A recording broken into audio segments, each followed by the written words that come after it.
दिसंबर को दिल्ली में INDIA की महत्वपूर्ण बैठक होने वाली है। बैठक में नीतीश कुमार की भूमिका को लेकर चर्चा काफी तेज हो गई है। जेडीयू आरजेडी के अलावा अब समाजवादी पार्टी के नेता भी मानते हैं कि नीतीश कुमार में वे सभी गुण मौजूद हैं जो INDIA को लीड करने वाली नेता में होने चाहिए। समाजवादी पार्टी के विधायक और पूर्व मंत्री अचल राजभर से बातचीत की हमारे संवाददाता आनंद अमृतराज ने। काबिलियत है क्योंकि बिहार के कई बार सीएम रह चुके, आज वर्तमान में भी सीएम है।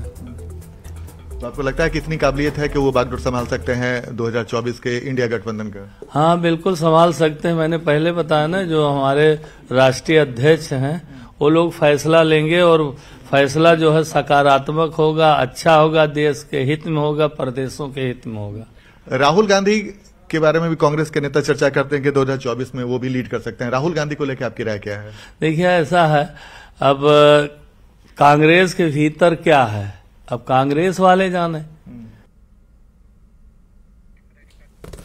और ये बड़ी जानकारी आपको दे रहे हैं, बिहार समेत देश के अन्य राज्यों में कर्ज का बोझ 35% तक बढ़ने की आशंका आरबीआई ने जता दी। और इधर इसके बाद एक तरफ जहां आरजेडी, जेडीयू और कांग्रेस के लोग केंद्र सरकार पर बिहार का अंशदान सही समय पर नहीं देने और केंद्रीय योजनाओं में लगातार बढ़ोतरी करने की बात कह रहे हैं, वहीं दूसरी तरफ बीजेपी विपक्षी दलों के इस आरोप को बेबुनियाद बता रही है। बीजेपी का यही कहना है कि बिहार सरकार अपनी गलत नीतियों के चलते कर्ज की बोझ के तले लगातार दबती ही जा रही है।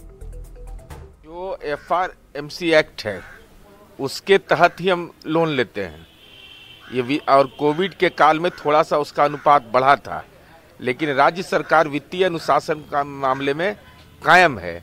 रिजर्व बैंक ऑफ इंडिया तय करती है तो भारत सरकार तय कर रही है। तो आप तो ये तय करिएगा ना कि प्रधानमंत्री सड़क योजना नाम रहेगा और राज्य सरकार पैसा देगी उसमें, तो फिर प्रधानमंत्री का नाम क्यों रहेगा? तो आप मुख्यमंत्री सड़क योजना है तो पंचायत का पैसा उसमें लगेगा।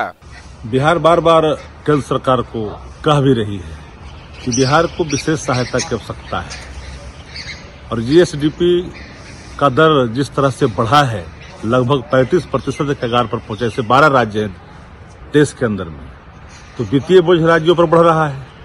तो राज्य सरकार को मदद करने के लिए तो भारत सरकार को आगे आनी चाहिए।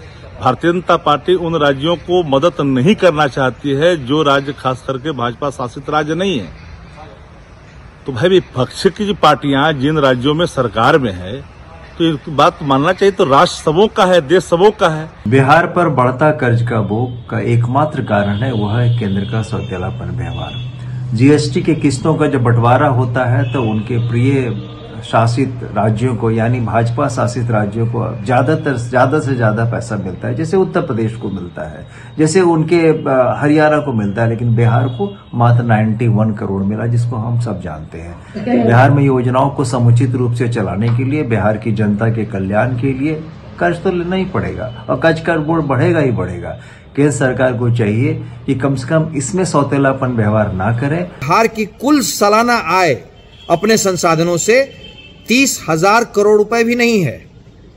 15% भी बिहार अपने आय से नहीं कंट्रीब्यूट करता है, और बिहार के मुख्यमंत्री और बिहार की सरकार इस आय को बढ़ाने के लिए कुछ नहीं करते हैं, क्योंकि बिहार को उन्होंने अपने पद की लालसा में जंगल राज की आग में ढकेल दिया है, और जहां जंगल राज होता है वहां न कोई उद्योग आता है और न ही कोई उद्योगपति।